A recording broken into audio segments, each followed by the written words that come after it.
love it. Hey, everybody, That's a good let's idea. go. Now, see, I'm starting a podcast. You're already talking over me, man. Yeah, of course. Why wouldn't I? What's the problem? Usually it's you talking over me in the podcast, so I get the intro. You know what I mean? That is George, and I'm Steve. Exactly how we do it from where we sit, man. Enjoy the show. Let's go. Holy shit, we're starting already from where we sit. Episode 1, GB's shooting his inhaler. He's already clearly gonna die during this podcast. God, I feel like that guy from The Sandlot that couldn't make a move without taking a hit off of his asthma spray. Hey, that's just where my life has gotten, you know? The older I get, the better I was, you know? That's it, man. Holy shit, how are your lungs, man? Have they been any better, or is the storm kicking shit up? It's crazy. So here's the deal. We just had those super gnarly Kona flood storms, and everybody around the world has seen the destruction. I don't have to go through it again. But you were just recently at my house. So literally the stream that was a house away just completely blew up and just blasted the beach and everything. But we were really lucky there was no structures in front of the stream that would get flooded like what happened in Wailua and other places of Haleiwa and stuff. But what ended up happening is because the road got closed, nobody can get through. And I live really, close to where I do that work at the nonprofit. I was able to get on the property there and the damage was insane. But where I'm driving at, and you asked me about my lungs, I kind of went into this mode of volunteerism. When it was wet mud and everything was wet, sure, mold is on my mind with my lungs. What's happened is, and I volunteered for a couple of days, scooping out mud, moving things at this, nonprofit. But as the dirt started drying out, right, now you have the red dirt dust flying around with people cleaning and stuff.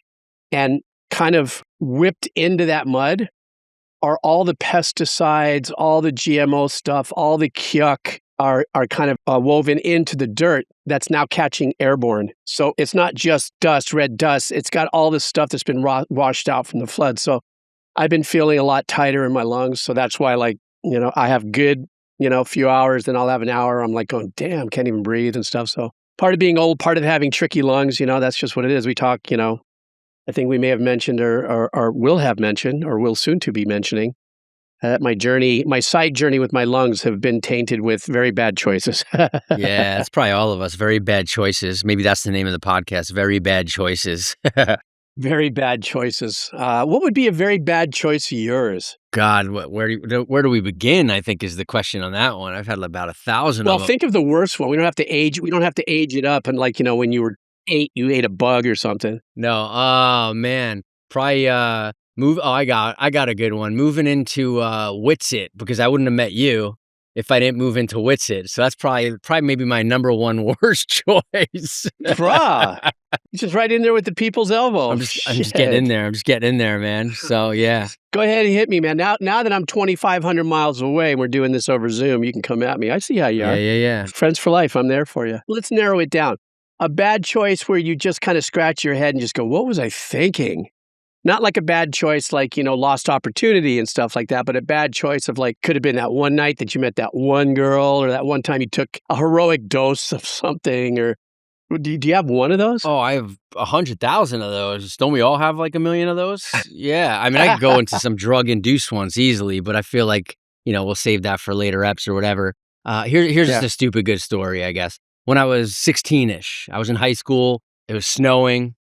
After the snow, it gets really icy in New York sometimes. The roads get a little glazed up. And it was just in this little, we lived in a house where it's a sharp turn, right? So if you're driving a car, the car goes straight and then what do they call it? A hairpin turn. Hairpin, right. Yeah.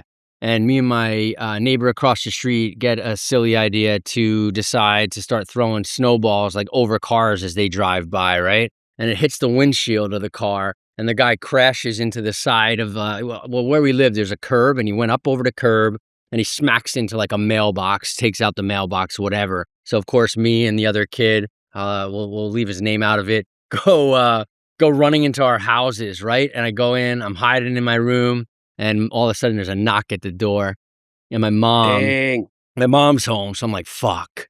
And the guy comes in, and I could hear him, my room's upstairs, and I could hear the guy talking, going, hey, I think your kid just threw a snowball at me and I just crashed, essentially. And his car wasn't even fucked up or anything, just a little bit. But, the whole point is what a dick that we were. So she's like, so my mom's sitting there and she's like, I don't think so. My kid? How do you know it's my kid? And the guy's like, well, I saw kids and they started running. It looked like he came into the house. She's like, no, my kid's been here the whole time.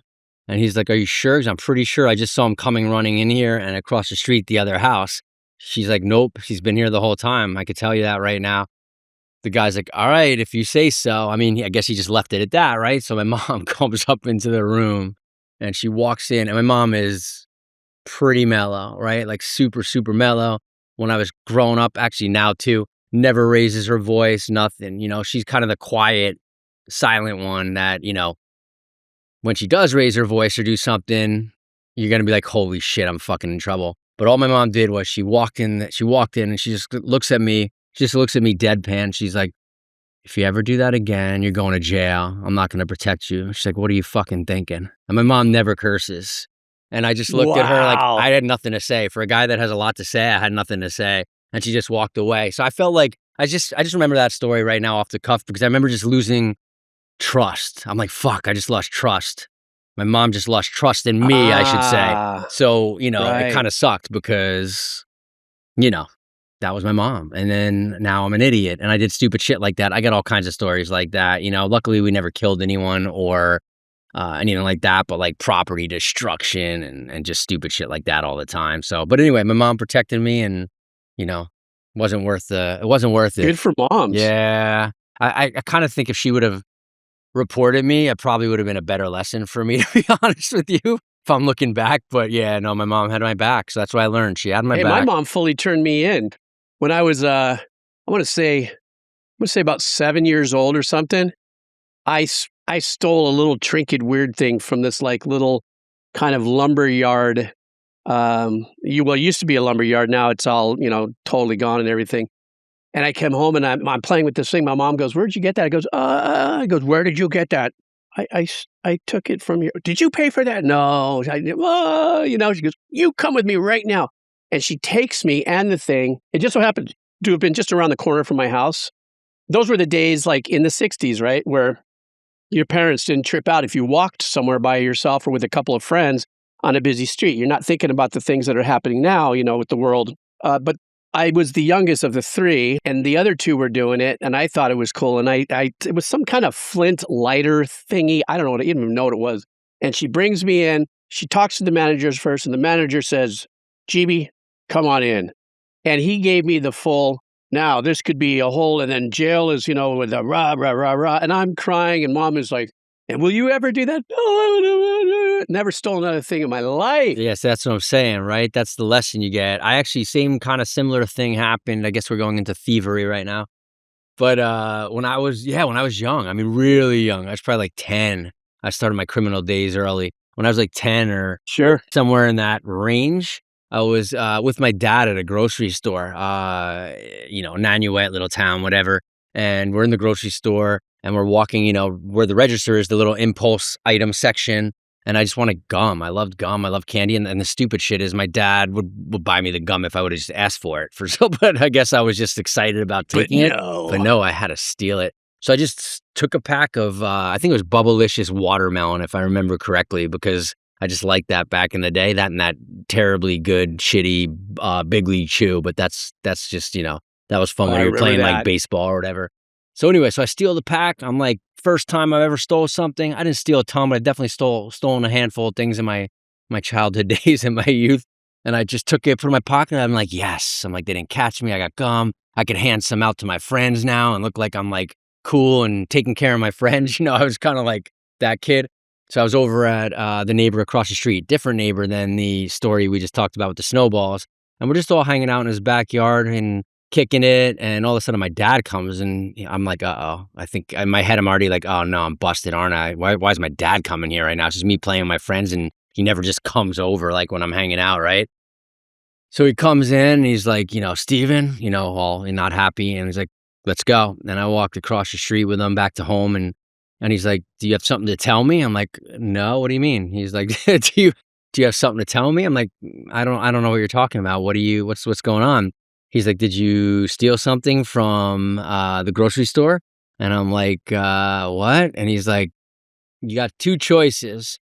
He goes, you could tell me the truth, or we're going down in the store, we're grabbing the manager, and then we're going to the police station. Right away, I'm like, oh, yeah, took a pack of took a pack of gum, I'm like so he put the fear into me, and I'm like 11, what Yeah. are so or 10 or whatever it was. So he's like, "Okay." He's like, "What were you thinking?" I'm like, "I just want the gum." He goes, You know, all you had to do is ask." I go, "I know." He goes, "All right, well, we're going back to the grocery store, and you're gonna bring the gum back." He goes I go, "Well, we ate a few pieces." He goes, "Whatever you have, you're bringing it back." He goes, "You're gonna apologize to the manager, and you're gonna work off the money so you can pay it back." But I had to do, I'd rake leaves and stuff like that when I was younger. My dad would give me like quarters, whatever it was when I was, back in the day. So anything I made, I had to just give it back. I mean, it wasn't that much. It was a pack of gum back in like the 80s, right? But it was still the point, the principle. And I had to go back with my tail between my legs and apologize to the manager. So, I mean, that was the good lesson my dad taught me right there. Like, A, you're not stealing. B, if you get caught, you're going to pay some consequences. So we're just going to let you pay it off, apologize to the manager, and then, if we escalate from there, then maybe the consequences will get a little more, a little heavier. So yeah, that was my first Another life experience. lesson. I mean, I got them all over the place. I was an idiot kid, man. I was doing stupid shit all over the place. Well, I got to a place where, as I was moving into my early teens and stuff, the friends that I had surrounded myself with were all really cool, but then they started getting a little bit much where they started stealing things like skateboards and bikes and stuff, and I couldn't go with them. They were the crew. I would make up some stupid excuse. I just didn't feel right about it. And then the one time that I was with them and they stole a skateboard from this kid like 3 blocks away, I vaguely knew, you know, but I was with them. They steal it, and and they're getting a rush out of it. I'm heartbroken over it. So later that afternoon or early evening, I saw where the lead guy, the main guy, put it. You know, they stole it, they put it somewhere, and they all had to break away to go to dinner, to go to house. You know what I'm saying? It's like all the kids are doing the things that are all rascally and shit, and then they break away and go to the house like nothing's wrong. I didn't have to do dinner for about another 40 minutes. So I went back to that stash place. I grabbed the skateboard and threw it back on the guy's lawn. He Oh, didn't no know way. that it was stolen. I don't want anything to do with it. You want to steal, not in front of me, I don't care. But I felt myself going, I can't function knowing this kid's going to wake up and his skateboard's gone. It's going to be a big lesson for him. His mom and his dad's probably going to yell at him for leaving his skate out. You know, maybe that was part of the bigger life lesson. Who knows what the universe, how it does and teaches us shit. But I ended up, throwing it back. And anytime that they ever got involved with that stuff, I accepted stolen goods. Back in the 70s, when everybody was making their little motocross bikes, this is pre BMX times where they had the custom frames and stuff. It was all about the Schwinn bicycle. And, they're making the little motocross bikes, cutting the seats and the handlebars to do things. But the front knobby, and if you don't know what a knobby is, it's just the fatter tire in the front, like a motorcycle would be a fatter tire. Bicycles were never really built like that in the 60s and the 70s. But there was one rim that would fit a knobby for a forward bike, and that was only for girls' Schwinn bikes. So these guys would just steal the front rims off of girls' bikes that were hanging around. And I didn't know this till later, till a friend of mine goes, "Oh, dude, I got a rim for your knobby." I went, "Oh, great, let me use it." And then about 3 days later, a friend of mine goes, "Oh, man, dude, that's crazy." I go, "What?" He goes, "You steal that rim for the knobby?" I went, "No, so-and-so gave it to me." He goes, "Bruh," before the word bruh was out.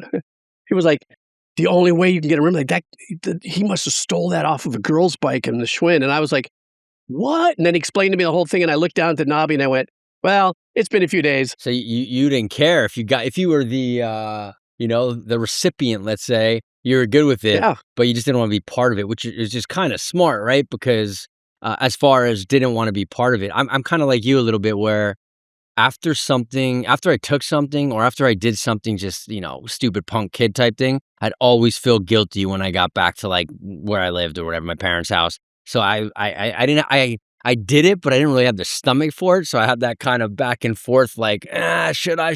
And then I got in the excitement of the rush of the moment or whatever, did Empathy it. was orbiting Yeah, you. for sure. I'd be a terrible thief because I think I could get away with a lot of stuff probably if I really wanted to, but I'd feel like so guilty afterwards. I'd probably just turn myself in. I mean, I wouldn't do it now anyways. I'm just not going to steal anything, but like back then, if I did something big, I'd be like, I got to go to the cops. I'm just don't. Yeah, I'd be a bad person to partner up with for a crime, I guess, which is good. So Yeah, I've always had that. I don't know. I just could never. I'm a bad liar. I realized that when I was younger. I'm just, I don't know. Even though, funny enough, lies got me into a lot of trouble when I was younger. Is when I learned I was a bad liar Right. because it was kind of it was kind of a trap door to personally a lack of confidence, and I didn't have. I was the oldest of all three of us, and I didn't have an older brother or sister to look up to kind of help me navigate through life. So, lying, unfortunately, was a small part of my daily existence. I'd lie about whatever, how many hamburgers I ate last night, or just the stupidest thing. But I learned early on that never paid off. But when it came to the stealing thing, I just was like, it wasn't my vibe. I couldn't, like you, I just would feel, just totally uneasy about it. Funny enough, though, two of the five guys that we used to click and do that ended up being cops. And I asked one of them a little later, I said, "Well, how did you used to be and now you're this?" And he goes, "No, I feel bad about what I did. I learned better and I do what I can to make up my own way. Maybe I do some nonprofit help around the community stuff." He goes, "But I got to tell you, it takes a crumb to know a crumb." And he says that thinking has kind of, really worked for him, while he was on his beat, while he was, on the streets and stuff before he went into admin and office stuff. He says that came in really handy. But I guess, I guess there's levels of that, right? I mean, the definition of stealing is taking something that's not yours, full stop. What you do with it after you take it is still, it doesn't matter. It's part of the stealing food chain, if you would. When I used to give away free drinks at the bar. And truth be told, even though I was looking out for the house, if I gave you 2 free drinks, but I knew you were paying full price for spaghetti and dinner, and the truth be told, I got busted by the owner of the restaurant. Well, no, the owner's father of that restaurant. Real tough, gnarly, gritty Italian guy, but we got along well, you know. But he when it was time to give it, he goes, "I hear you've been doing that. You're stealing from me." I go, "Yeah." And then I started saying, "Yeah, but," and then I stopped myself and and it all just came into play. I'm taking liquor he's supposed to be making a profit out of and, paying, employees and stuff. And even though I'm giving shots and the intention is if I give them these shots, these people are going to stay here and buy a meal. Yes. Was the intention for me to try to get more sales out of that whole thing? Yes. But he had said, "I see what you're doing and I got it. I'm not mad at you for doing that. I just want you to know that when you do that, you're stealing. Yeah, just so you know." And I was like, "Well, I don't want to do it." He goes, "Let me buy you a drink. Here's the catch." "Well, how about if I buy you a drink?" "No problem." And he had Chivas, so I give him a Chivas neat. "All right, here you go." And he goes, "Well, where's your money?" Right then and there, he made me go into my tip jar and take the money out. He got me full stop. It was a quick lesson in and there is no truth in bullshitting yourself about doing something like that. At the end of the day, you're still. I think we're all guilty on that one though, because every bartender I feel like does that. And it depends not subjectively, it depends on the bar you're working at. Some bars are cool with that and drink shots, drink with the customers, give shots away. Because that's exactly what I was thinking before you were, when you were telling the story was, well, yeah, I'm going to give someone a shot and a free drink because guess what they're going to do? They're going to come back and they're going to keep buying more that way. And they're going to like this bar because they're like, oh, bar hooks me up with a free shot. So one shot for them usually equates to like a round for everybody else, right? So like I Right. totally get that.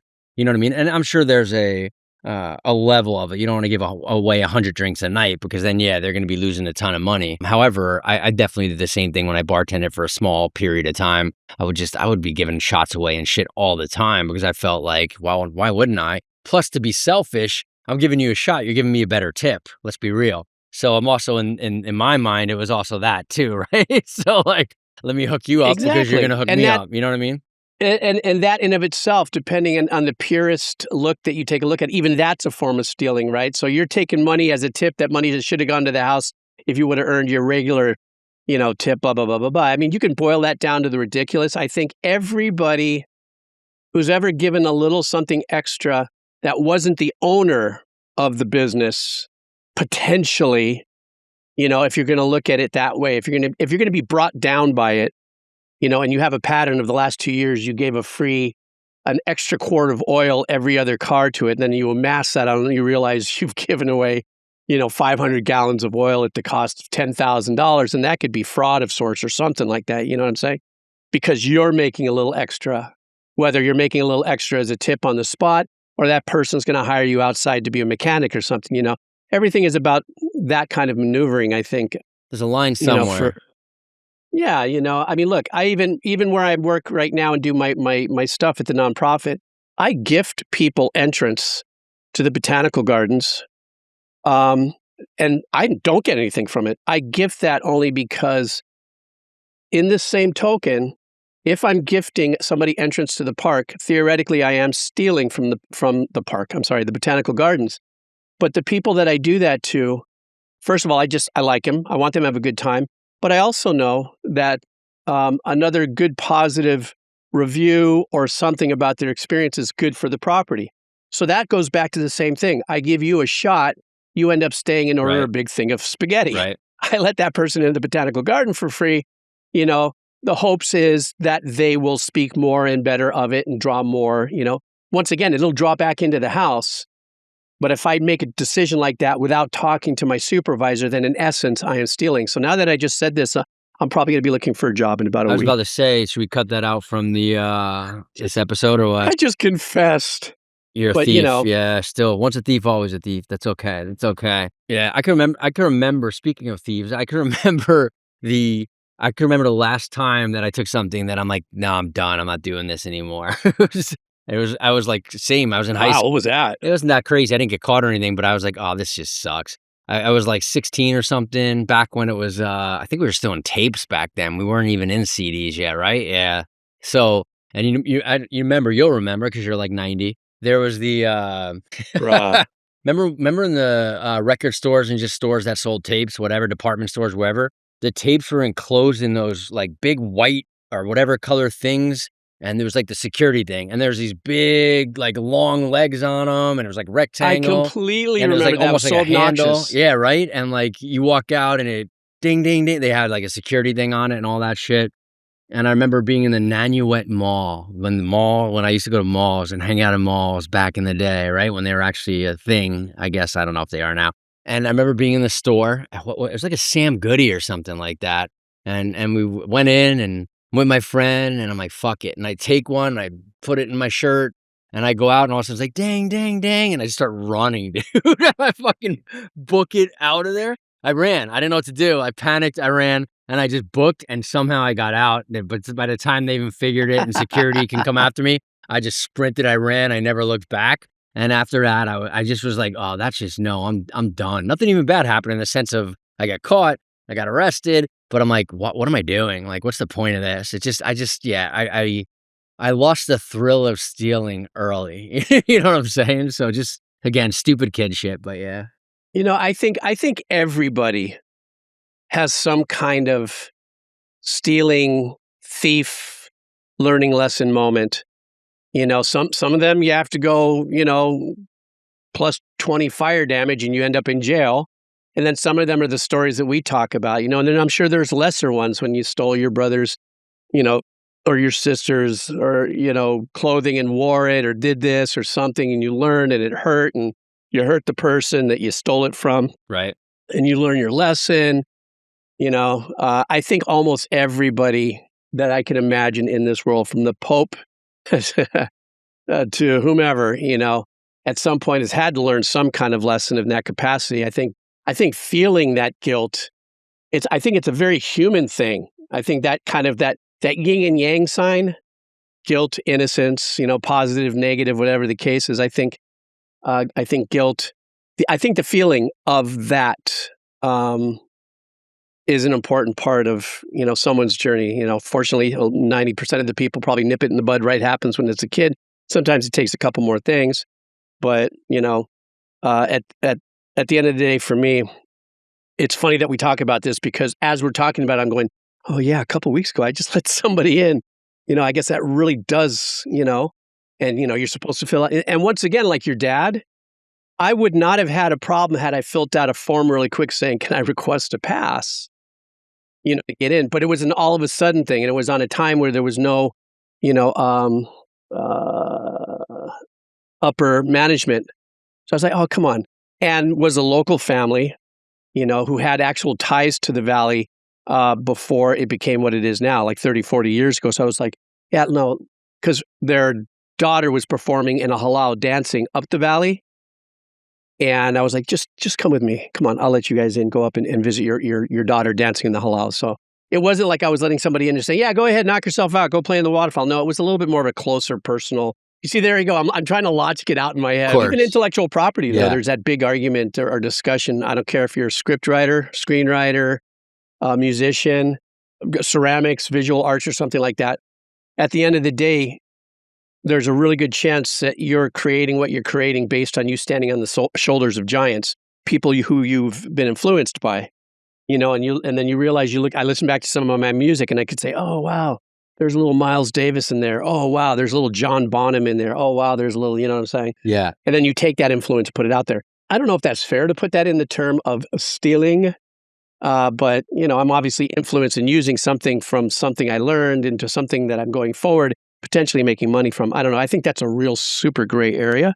I don't think it's stealing just because you're listening to other people's musics along the way and standing on the shoulders of them, as you're saying. We all do that. There's barely anything that's original, right? Like, I mean, let's be real. Now, it's taking things and putting your own voice in it and on it and your stamp on it and releasing it, right? But if you go look at most every movie, all the greats steal from the greats, so to speak, right? It's right. Inevitable. We've just seen so many movies, heard so many songs, whatever. Now, if you're stealing because you're stealing and you literally see someone's script and you steal their script and you just change the words or the names, that's a different story. That's a different kind of stealing, right?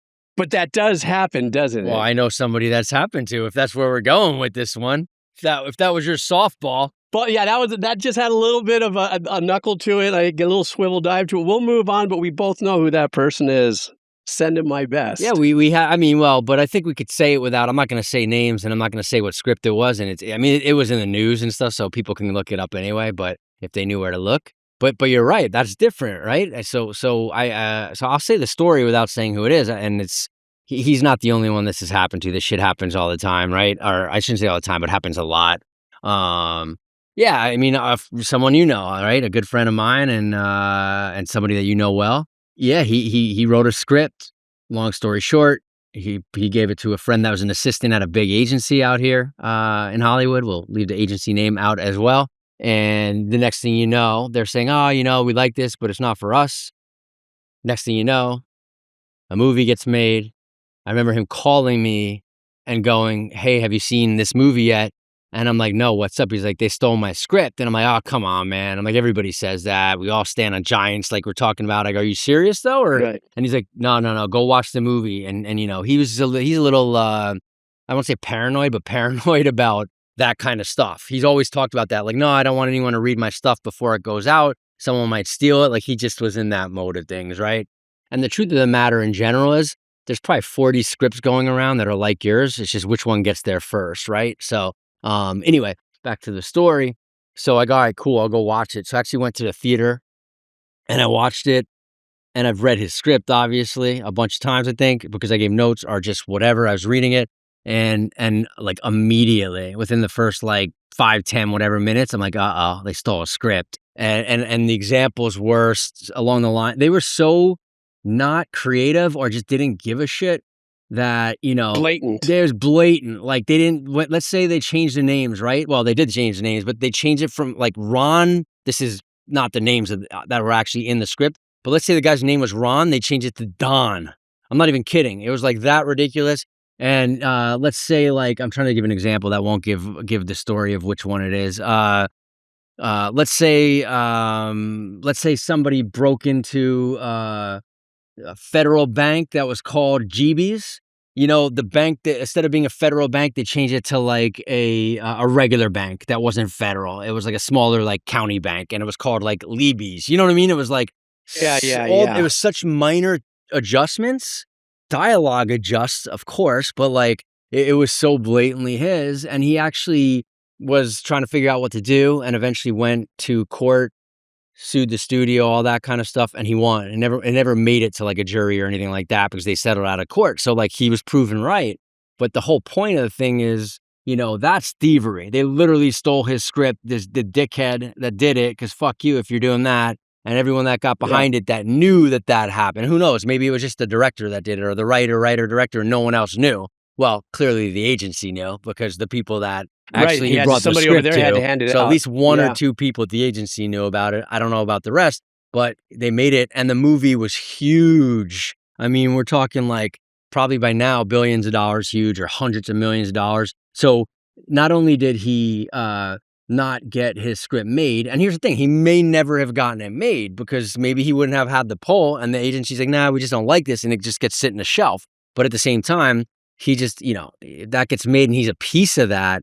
Dude sitting on an easy street, at least financially right now, would have made a ton of money Yeah. if he had some back end points. Maybe he just gets a writer's fee and it's a $500,000, a mil, or whatever, but it's something. But he would have definitely he would have been able to sell more scripts for sure. I mean, the movie was huge. So once you get a huge movie like that, you're most likely selling other scripts. So Yeah. yeah, man. I mean, I say all that to say, there's different levels of thievery. I would say that's flat out stealing, but I do not think if you are mimicking somebody's style because you love, let's say, Christopher Nolan, or whoever, Quentin Tarantino, and you're like, oh, I love the way they're shooting that, I'm going to use the same kind of cameras and lenses. That's like, that's flattery, right? You're using their style.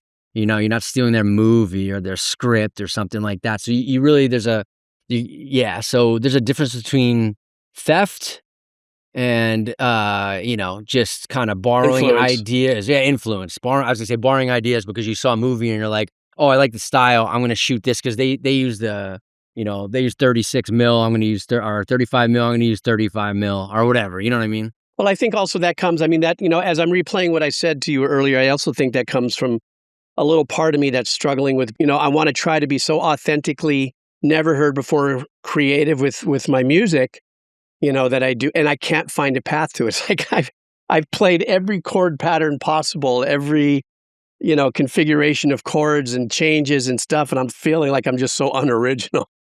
So, because I've been doing that my whole life and writing, in a contemporary way my whole life. So I think maybe there's a part of that that's interwoven with the statement I made before. So I definitely, rethinking what I said, you're right about that. That's just influences. That kind of energy is different than just flat out, I am going to steal this and take it and make it mine for my own profit, which is, like it happens to you in film. It's also, or in the film industry, there are a ton of lawsuits, in the music industry. One of the more famous ones is Vanilla Ice with Ice Ice Baby versus Queen, the bass line, dun dun dun dun dun dun dun dun dun dun. And he said, well, I changed one note. Well, no, it doesn't matter, or the producer or director, the producer or the arranger did there. But so yes, that, you're right. And then, well, we did have a run with that, in the music world, when sampling became really overly used at the end of the 80s through the 90s, sampling a little somebody of somebody's music and then using it and being triggered on a beat. So it's got kind of a recognizable hook. Another super huge case that's pretty well known is, I think, was it P. Diddy did Every Breath You Take or something. Da, da, da, da, da. How do you say it? P. Diddy, but I Puff P. Daddy, Diddy, yeah. P. It was Diddy, whatever. Sean Combs, all that. But I thought he was collaborating with Sting. I thought they collaborated on that, actually. So I don't think that was a theft case. I heard it was better ask for forgiveness than permission, but then I could be wrong. They've literally sung together on that, though, and he's gone on stage with them. So I feel like if it's P. Diddy, which it clearly is, music well. God, I can't. Then if that's the case, then obviously I'm getting it all confused. I don't know, but there's unless been, he stole it, and then unless he stole it, and then he's like, well, just come sing with me, and we'll make it all good.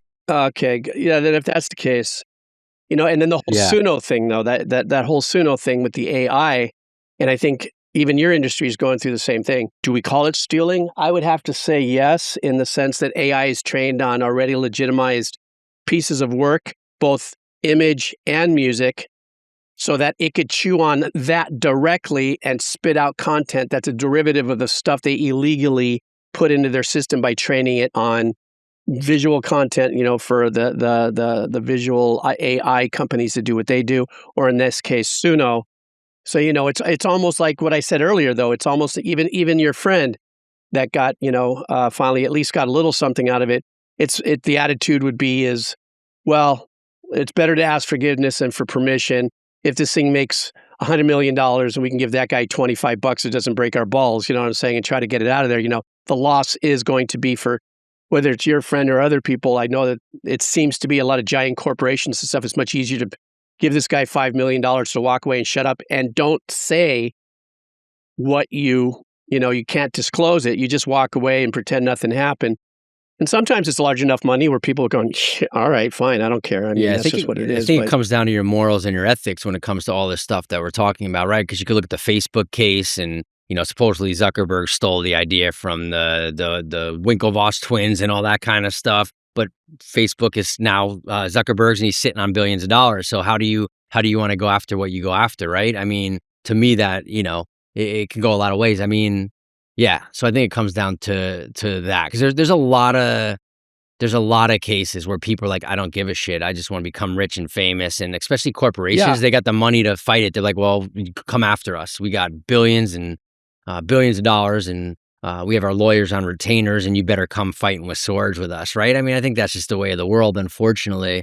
What was then there was speaking of music, the Ed Sheeran case. Ed Sheeran, I can't remember what song it was, but somebody was suing him saying that he either copied their song or stole their song from back in the day, a pretty unknown whatever. And he went into, did we talk about this already? I don't think we talked about this on a podcast, but just like shooting the shit maybe.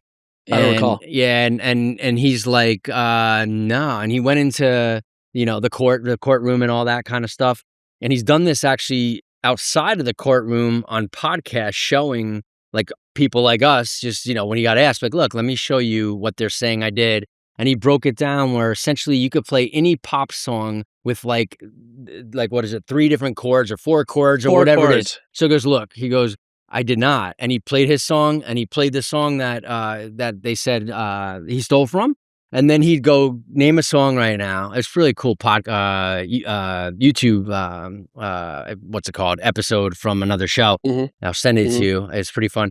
And he goes, look, he literally goes like this. He goes, I'll tell you what. He goes, why don't you name a song right now and I'll play it with these same chords. And they named the song and he played it. He goes, give me another one. He goes, boom. And he played it and you're like, I don't know anything about music and structures of music or chords or anything. And I was even like, oh yeah, that is kind of the same exact thing. There's only so many freaking chords, right? Or so many words you could put on a paper. So you could easily say somebody stole from you and try to get away with that, especially these guys. Like, I'm not saying that famous people or huge musicians or whoever don't steal from people, because people just steal whether you're a big musician or otherwise, but they're easy targets too, right? Ed Sheeran, you try to get a lawsuit against that guy and you win, you're going to win a shit ton of money. So there's also the vultures on that side of it. So there's all kinds of fun and crazy shit at play when it comes down to that, right? Yeah, that's the unique thing about the world, what that case did bring up and brought to the public eye, and especially like, the way you said it, speaks super loudly to it, is that there's another video on YouTube, I think it's called The Access of 4 or something like that, and it's those 4 chords that this duo talks about that's in at least 500 different songs. Even the exact pattern may be different, inversions or voicings of the chords, but they're exact same chords. And we could still hear them every day identified in at least 40% of the songs that's out there in some way, shape, or form. Not guitar. It might be piano, or it might be string section, or it might be something. It's these 4 chords that it's a go-to. And I know that obviously, for all the years that I've been writing. But the thing is that in a case like the difference between the case, let's say with Vanilla Ice's team and the Queen song is like that directly was dun dun dun dun dun dun dun dun dun dun dun dun dun, where the other one was dun dun dun dun dun dun dun dun dun dun dun dun. But because he said he added that one dun dun, that one note, that it made it different. Now that's that from what I understand, and I'm not saying Vanilla Ice, the artist, I'm just saying the team that presented that. Whereas the difference is that's a supporting arrangement and not the melody. Most lawsuits would come with, you're stealing my melody. That's the notes of which the singing is being done, not necessarily the supporting arrangement. Because then if truth be told, I could sue almost anybody I want for the same drum pattern, right? For disco. Right. Well, that's it. Where's the fine line of that? I don't know where the legalities, I don't know the law in the what's it called? The intellectual Intellectual property Thank laws, you, yeah. property, IP, that's what I was looking for. The laws, yeah, I don't know the laws well enough or whatever, but I guess it also comes down to intent and all that kind of stuff, I would imagine, but that's the thing. There's a fine line between all that stuff, right? Mhm. And I guess it will be left up to a judge and all that, and maybe a jury when it comes down to it. One of my biggest fears, honestly, I'll think about this when I'm like writing or I'm putting something out. I'm like, what if you put something out and it just happens to be so similar to something else that gets put out later? Now, obviously, they got to figure out the connectivity. So if I just wrote a script and you wrote a script and I didn't know you whatsoever, and there's no connection where like, well, you're good friends with this person and you could have possibly got there, and you're just separated and there's no ties to you, of course, you're not going to get busted up for something. But that's what I'm always like, what if I write something and then something comes out and then mine goes out or something like that? And it's like the same, it's Right. so close. I'm like, uh-oh, now they're going to come after me. Like, I don't know, I have a weird thing with that when I'm writing. I mean, I'm not looking at shit, I'm not stealing stuff, but I'm just saying, I always had that in the back of my head of, what if you do put something out that's very similar? You didn't Well, even the thing realize it. is You know what I mean? And you like watch the movie and you're like, oh shit, it is kind of like that movie from 20 years ago, but I didn't write it like that movie because I don't even remember that movie. You know what I mean? Yeah, and the thing is that, we all in the universal way of how creativity comes to all of us, a lot of us have very similar ideas. It's just who gets to finish it first and get it done. What's different now is that obviously any idea can be, put forward on any kind of media. And, the unique thing about that is that if I wrote a song right now and I put it on YouTube and it's dated today and it's on YouTube, that means it's kind of like digital thumbprinted, if you would, without having to really send in a copyright. And then somebody a year later says, man, I wrote this song. No, you don't even have a copyright. Well, I kind of do. It was posted on YouTube on this day, and that is considered to be a digital thumbprint of when that was released. Now, if this person is saying he wrote that song around the same time and doesn't have, or maybe he put in his copyright paperwork and stuff 3, 5, 10 days later, you kind of can use that, as just as far as a proof, not a proof that anybody's stealing, that just my idea came out before your idea, except I'm using guitar and you're using steel drums or whatever the case is. I think there's a lot of brilliant people out there with a lot of great ideas, but we kind of vibe at the same thing. I mean, how many times have you walked around and maybe you had an idea on something, a design of a spoon or something, or something very cool like a professional kitchen utensil. Oh, wouldn't it be great if somebody came, oh, fuck it, I don't have time. And you go about your business and a year later, somebody comes out with like, fuck, I was just thinking about that, because you're filling the need at the time, or you're not filling the need, somebody else decided to roll with it, you know what I'm saying? It was like something I just saw recently. I was like going, I can make $1 billion right now. I saw this guy down in Mexico on TikTok had a extension on a corner rolling pin, like for rolling pins when you're painting, and it's shaped, and he reshaped it in a way where he puts his sunblock on it and he can put it on his own back. I was like, fucking brilliant, man. I could just change the handle and the name and the whole thing. Not my idea. Wish him luck. I hope he makes $1 billion. But I think that I was like, that's freaking brilliant. But that does sound pretty good, man. That is brilliant. But I think that goes to the point, though. Like, so many people have the same idea. It's just who's executing it. That's it. Who got there first? Who executed it? That's the crazy thing I think about probably being an entrepreneur. I'm not an entrepreneur, but like you do all this work, all this research, and you make a product, and then 3 days before you're going on Shark Tank or you're going somewhere to like launch it, somebody else launches it and hits the jackpot, right? It's kind of like, that's why all these big companies, like, we got to get there first. It's about get there first and have the means to get it out there, right? Because you and I can make something and we can just put it on the internet and do our marketing and all that stuff, but we don't have the reach. If you're, like somebody on Shark Tank, let's say, one of those guys that can, that's why people go on there. Beside the exposure, they're like, well, the people on Shark Tank have the reach and they get my product out there and help with marketing and sale and all that kind of stuff, right? So it's one thing to have an idea. It's another thing to execute the idea. It's another thing to execute it and actually get it out there to mass population. And now, like, do it in a way that you're scaling up and you're going to be able to distribute on time and all that. It's a thing, man. Like, it's a hard thing to do. So yeah, I hear you.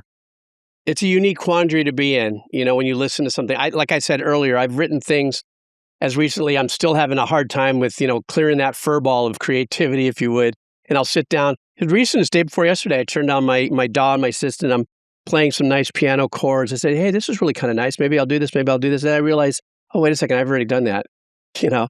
But on the other hand, the only difference is even though those 4 exact chords, I could take those 4 exact chords right now and put them in the same pattern as everybody else. But let's say I change the rhythmical approach to it, you know, the strumming, maybe it's a strum pick thing, or I'm changing, you know, I'm being a little more abstract with the rhythm of it. And let's say I play 2 beats of it with this, but then I answer the other 2 with the piano, but it's the same chord. So what I can do is I can at least go, all right, I've used these 4 chords or this progression 1,000 times, and I'm adding just a little of this, a little of that. So what's going to make it a little different is how I'm going to arrange it. You know what I'm saying? What else? What other sounds am I going to put into it and make it completely, you know? The thing with Vanilla Ice, he didn't bother making shit different. It was the bass line going dun dun dun dun dun dun dun dun dun dun. Okay. Whereas I did look up for a second, and what it was with the P. Diddy Sting thing, he did flat out sample that and steal it first, and then came to, is that right? I'll give you a percentage, I'm sorry. Once again, it goes back to better to ask forgiveness than it is, you know, permission, you know, that kind of vibe. A lot of these corporations and these, you know, people will do that kind of stuff. Yeah. So I did look that up. So yeah, he did steal the sample first, and then they came together and decided to do the deal and, you know, make the money. At least the P. Diddy's team was, you know, smart enough probably to smart enough. Yeah, that's good. Yeah. I want to correlate. I don't want to be in alignment with that, any of the subject matter that goes along with it. But you know what I'm saying? As far as that was like, oh yeah, we're Sting is also 10 times bigger than we can ever be, and he will crush us 7 ways to Sunday in a lawsuit. So let's just do this, and I'll give you half of the proceeds or whatever they worked out, you know. But I think creativity too is something that plays into our the fabric of our persona, you know, and authenticity. And am I being real to myself, or am I biting? Have I become am I a result of impressions of all the other people I was brought up with? Some people would say, yeah. Psychologists would say, yeah, you're the sum of the total of people that left impressions on you while you were growing up and as you continue to grow up, you know? So where is that originality? Who am I really? What am I? Psychology with GB. Yeah, but you're right. I think creativity is that. I think creativity in the sense we're talking in like the music and the art and the writing world and all that kind of stuff is absolutely that. I mean, we are some of our experiences for sure. You know what I mean? And like, I don't know. I'm sure I unintentionally steal off of movies and TV shows, or even music that I've heard that just sparks something in me. Right? That's how your ideas come. You're just jogging down the street or something, and something pops in your head. You know? And I mean, think about like the movie business. Think about the vampire phase, and then there was like zombie phase, and then before that you had the like Armageddon, and then all of a sudden they did Deep Impact. It's like, yeah, because they're stealing the idea from the other studio because it just made hundreds of millions of dollars or whatever. And they're like, well, blowing up the world and destruction and the end of the world is like a big thing right now. Let's capitalize off that. That's why they're remaking stuff, right? It's just, they're just, you know, I think a lot of that comes down to like no creativity. Like you're just ripping off. That's pure business where they're 100%. ripping things off. Because like, well, we don't have any more ideas, so let's just do the same thing that made money. That's just the business machine of it all. I think it goes to what you're saying earlier, the authenticity of it. Like I couldn't just look at somebody's thing and go, okay, cool, I'm going to write something about a banana now because Chiquita Banana Show was amazing or whatever. I'd be like, no, I'm good, thanks. Right. Well, you can make 100 million and Sure. be like, no, I'm good, I don't care. Like legitimately be like, nope, still don't care. Like, cause it's not, yeah, like that's the beauty of the authenticity of being a creative person. We're all creative, and sitting down and actually pulling something out or doing a podcast or writing or whatever is, you know, it's gotta come from you, man. And if it doesn't, then you're just fucking a phony anyway, if you ask me. But I think the other thing that's unique about Hollywood that I don't necessarily see kind of soft fold into the music industry is the world of sequels, you know, right. Which is like just recently, Jumanji 3 was just shooting around the corner, you know, a couple weeks ago. And when other people were saying Jumanji 3, wait a minute, who was in Jumanji 1? It was The Rock. And no, the Jumanji 1 was with Robin Williams. And then The Rock and the same gang who was from the second one are on this one. You know, they just beat the hell out of the old hot dog. I think once in a blue moon, a sequel will kind of bring it maybe close to the peak level of the original. The Fast and Furious, you know, that whole thing, you know, or Star Wars. Star Wars is another one of those that kind of was able to take the following, the cult following of these movies, and I don't mean cult in a bad way. I'm just saying you're really invested in the characters and the storyline that came up, and they were able to pull it off. But 90% of the other ones just kind of flatten out. And like you said, these production companies that say, well, this apocalypse movie did really well. Let's do one of our own, except we'll change the players and it's going to be this, but it's still going to be about space and it's still going to be about an explosion. Then you have something that combines it. Then you have a piece of absolute magic, like the Fifth Element or something like that with Bruce Willis and all that. There's, that's another one of those, something out there is going to blow up the world. No different than, what was the one with Will Smith when Men in Black? the UFOs? What is it? Not Men in Black. No, I love Men in Black, and that was great. No, but there was the other one that he did where he was the pilot in the Air Force with the guy, and I'm blanking out, but I know what you're talking about. Yeah, me too. So there's always the alien attack the world thing, all the way from Orson Welles, right? Oh, Independence Day. What is it? Independence Day, right? Right. Okay, that's the one. Yes. Anyway, go ahead. But Sorry. But every now and then somebody weaves a bunch of great things together, like let's say the Fifth Element or something like that, and makes it completely unique. Then it ends up, oh, this is a different twist on it. I like it, And we all got, the only thing we got out of that was multipass, Lilo multipass. But anyhow, the whole trajectory of that happens in Hollywood. I do have to take this back, though. Now I find myself hearing what I'm saying. I'm going, no, you're an idiot. Because in the music industry does the same thing, but not to the same level. Instead of reproducing the same exact sound, what they do is they reproduce the same exact artists. So if a singer shows up and does this particular style, other record companies hurry up and find a bunch of singers that can compete with that and just kind of pull from the market share. Like the boy band is a good example of that, where, I don't know who the first boy band was, but like whoever the first boy band was, and then all of a sudden there's like 19 different boy bands coming out, the NSYNCs and the who was that Backstreet first boy Boys band? and all those people. Yeah, that's a great. Was it Backstreet? I feel like it had to be like Backstreet Boys, or was it Mark Wahlberg and the Funky Bunch? Those other guys. Was it Marky Mark and the Funky Bunch? Even though they weren't really boy band, or were they? I don't know exactly who it was. That was the very first. Let's see, I'm looking it up right now. Boy band. But it just became a trend. Everybody just jumped right into it and said, "Well, look at they're doing it. We could do it. And then they did the girl band. The Spice Girls, and that whole. I take it back. Boy, this podcast is me eating crow twice already. Let's see if we can't make it a 3. I say one thing, yes, I stand on this. And I go, oh, wait a second. No, Menudo. wait a second. Maybe Menudo was the very first one, but they were Spanish, but they were crushing. I think, as a matter of fact, that is such a good point. I think Menudo was the very first boy band that had such impact, even though it was cultural in Spanish and in Mexico and stuff like that. I think at some point it kind of said, well, maybe we should try something like that. Because I remember when I was working in the studios in the 80s, Menudo had already blown up. And the studio that I was working at as a second engineer specialized in Spanish music. And we were having these really super powerful bands and artists, Juan Gabriel and Banderosos and Freddy's and Yonex, all these people you don't obviously know about. But this particular studio in North Hollywood, it was called Studio Sound, was like a hotbed of all these huge artists that came in from Mexico to do overdubs because the producers liked using the studio and stuff. So I met a lot of these people and the producers of these albums, and I met the producer of the Menudo albums, and I have to say that's already 86. Menudo was 70. Hold on, I just pulled it up so we could see. Mm-hmm. I mean, and you could technically say like the Beatles were a boy band, even though it wasn't classified as a boy band, right? We didn't classify boy band until like the 80s. So you could really say like the back in the day, the Beatles were kind of the first boy band. I mean, people would probably yell at me, and I get it, the Beatles are on a pedestal and all that kind of stuff. But I mean, I'm just saying, right? Oh my God, what a way to set the internet on fire. That'll be the thumbnail. Were the Beatles the very first boy band? But think about it, right? Like we didn't. I feel I remember like, and you could even go into like the Jackson 5 and the Osmonds and shit in the 60s and the 70s and all that kind of stuff, right? Right. So it's like, I feel like the term boy band was like what, 80s probably, right? That's when we really exploded in the term. But I'm looking right now as Menudo. Menudo was 77 and New Edition 78. The New Kids on the Block were after that. And then of course in the 90s we had like Backstreet Boys and Sync and blah, blah, blah, blah, blah, blah, blah. And then modern K-pop. Well, if you really think about it, Now that we're kind of walking down my lane, if you really think about it, the original doo-wop. Oh, right, doo-wop.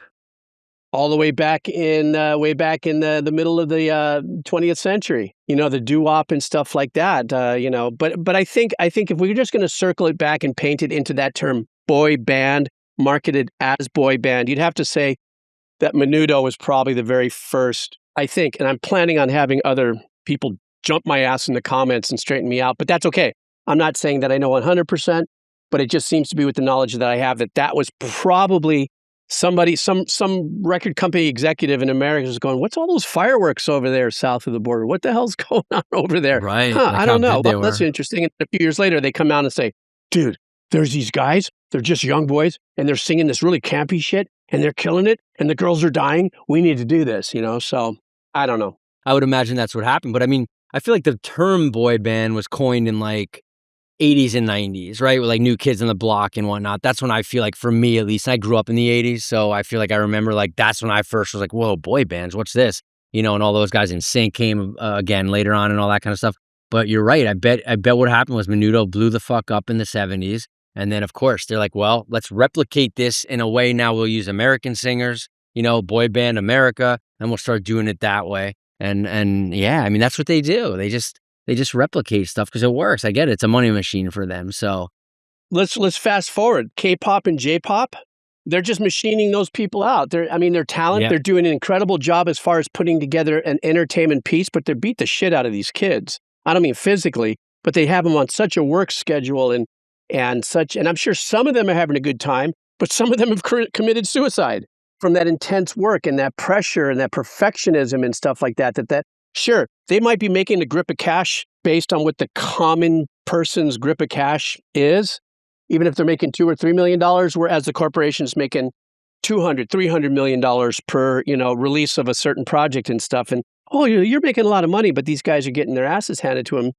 And I'm sure that there's a few of them that'll do really well and take, you know, their journeys. But the more I listen to stories about the journey of the K-pop and J-pop artists, it's just kind of heartbreaking. But it reminds me too of what some of the boy bands had gone through here, especially when they made it a thing. Like, you know, the making of the band, you know, they made this whole thing. They made it competitive. yeah. One of the guys who was doing one of the boy bands, one of the producers, had kind of like that Henry Weinstein kind of attitude. Is that the guy who went to jail? Harvey Weinstein. That guy was kind of a version of a Harvey Weinstein, but in the music industry, and there was a lot of just weird, sick shit going on or something like that. But I think that's probably in all aspects of every industry, but entertainment for sure of that, as far as like just grinding people out. You know, I look at the other side a little bit too. Like, yeah, there's definitely grinding out young kids to become stars or just any age, whatever, right? And they're gonna work you to death.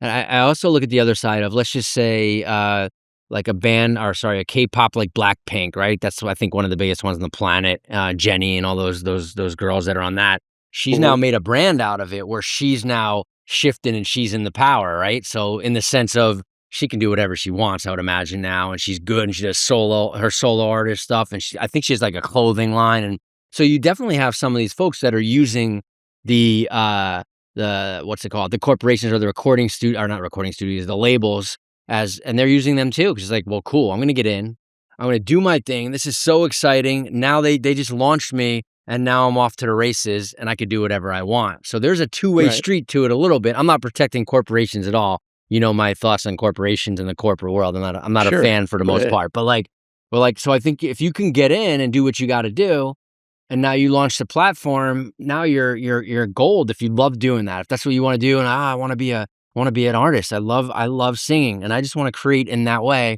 So I'm going to get in, I'm going to do my thing, and here we go. So I think it is a two-way street to a degree.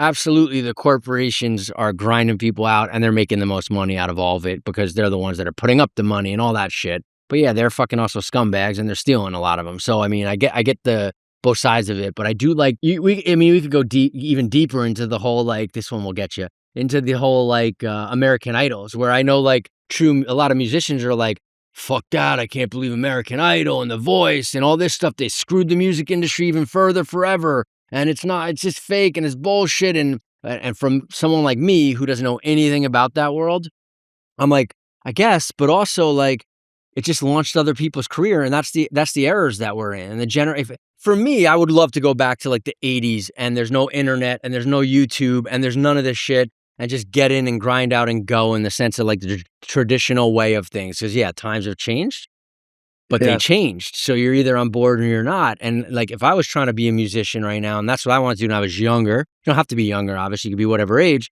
and I was grinding and that was a way in. I can't say that I wouldn't try to get in and try to be on like a X Factor or something like that. I don't know. Right. Authentically, I'd like to say no, I wouldn't do that stuff. I'm just gonna go gig it out and play in the garages and then try to go into little bars where there's 12 people, audiences, and that kind of thing, and try to grow. Sure. But it's so hard to make it. It's like you got to do what you got to do to get in, man. Like I mean, it's a hard fucking world out there to try to, especially in the creative arenas of the world. Like to be a successful musician, a successful actor, a successful producer, a successful anything in a creative field is fucking hard as hell. And I'm not saying it isn't in other industries. I just know this industry, so I understand it a little bit more. And I'm sure it is in every industry to climb the ladder. But the chances of you becoming a, let's just say, successful musician, like I was saying, actor, whatever, director, even like whatever, like the people behind the scenes, a grip or post-production like I'm in, like it's so hard to even get into the studio world of things if that's what you're trying to do. Like you gotta do Right. you gotta do what you gotta do to a degree of I gotta go on a American Idol or use my nepotism or whatever. That's what life is, right? You're not gonna get ahead if you're not trying to get ahead. You know what I mean? I don't know.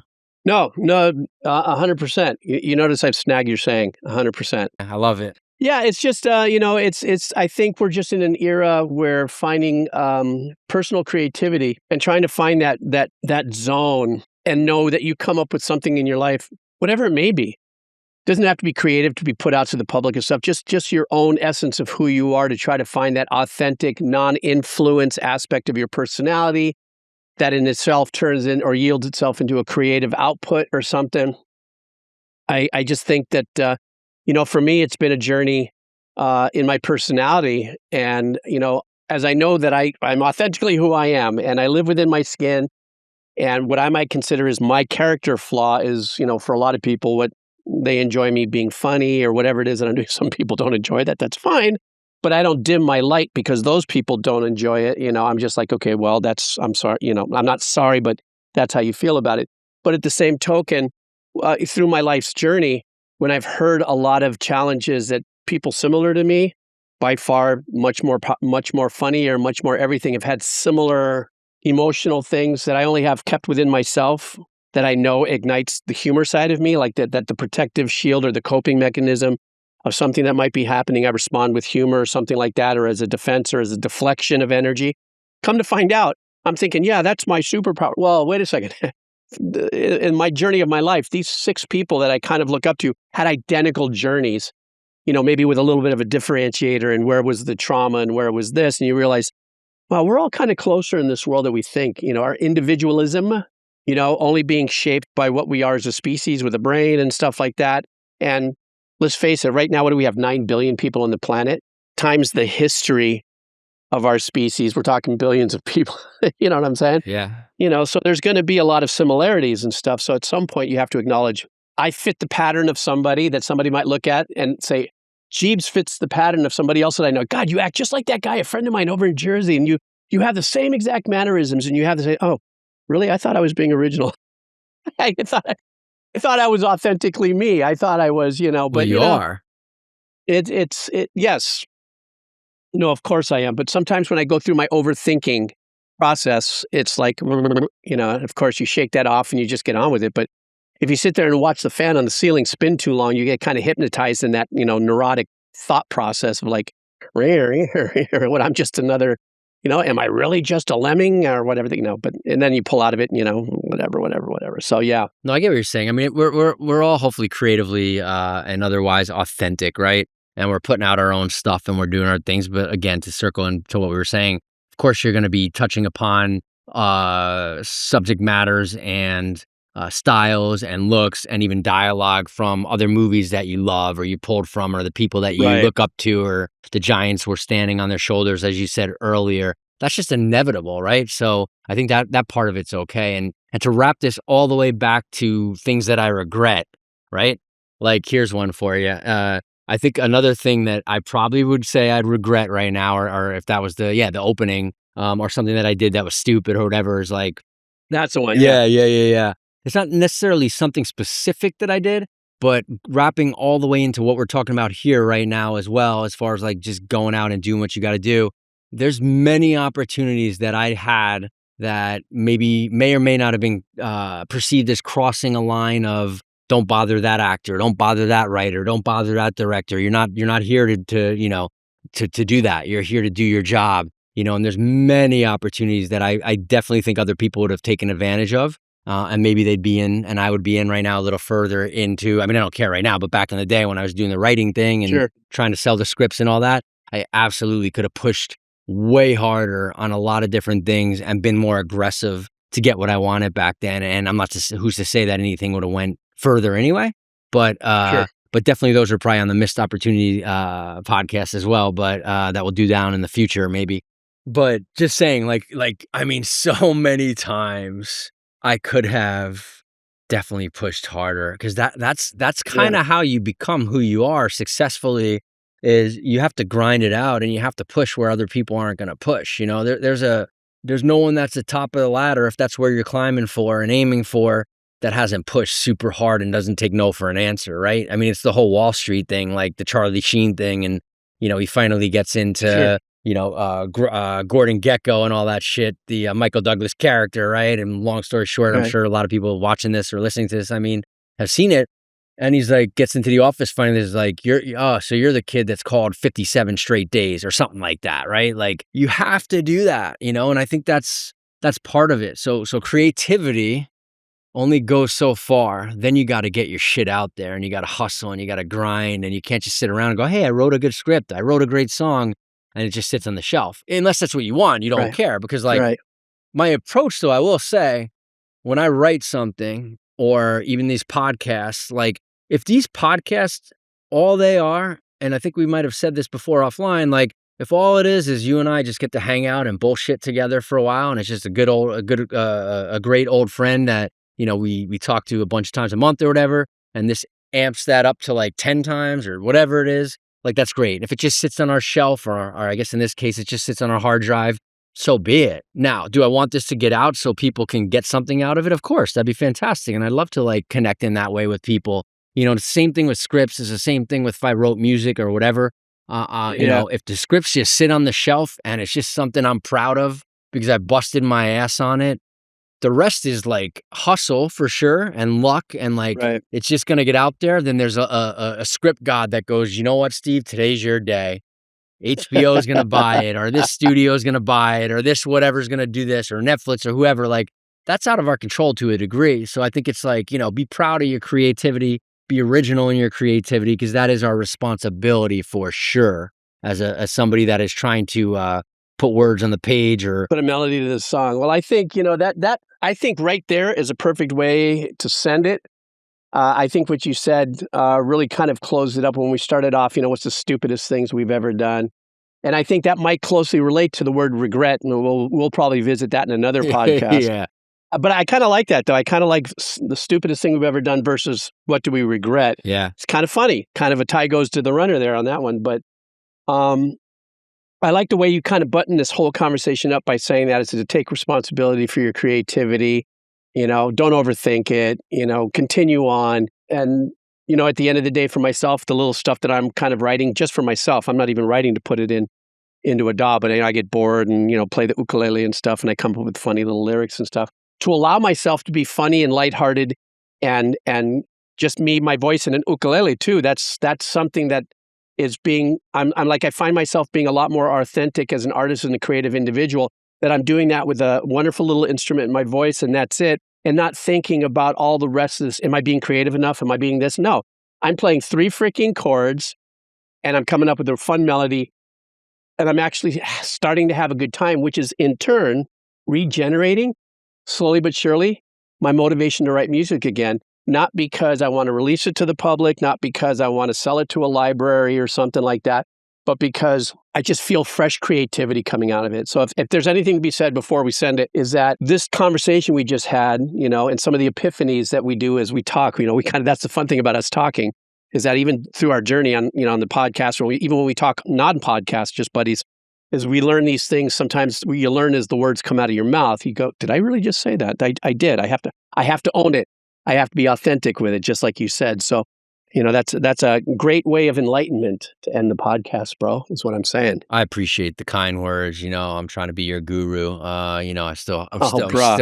still aiming for it one day maybe, but no. Zen Buddha Steve. Yeah, man, always fun. And, I feel like shit, I guess hopefully people are enjoying the eavesdropping of our conversations as our podcast should be, right? I like that, the eavesdropping. Some days you'll be the guest on our own podcast. Some days I'll be the guest on our own podcast. And sometimes... well said. And sometimes we'll be the guests on our own podcast. Because I feel like that's kind of what our show is, if you will. It's like we're just guests on our own podcast. You know what I mean? No experts. No, we're not scripted. We're just kind of doing our thing, and people can eavesdrop. And either way, again, I'll say it again. Like, if there's no one listening, then we're just fucking around, having fun, talking to each other. And if there are people listening to, thanks for listening. Keep eavesdropping on GBs and my ridiculousness. All right. Well, all that being said, from where we sit, thank you guys for hanging out. And that's our story and sticking to it. I'll see you later, Steve. See you, bro. See you, man. Have a good time. Thanks for listening, everybody.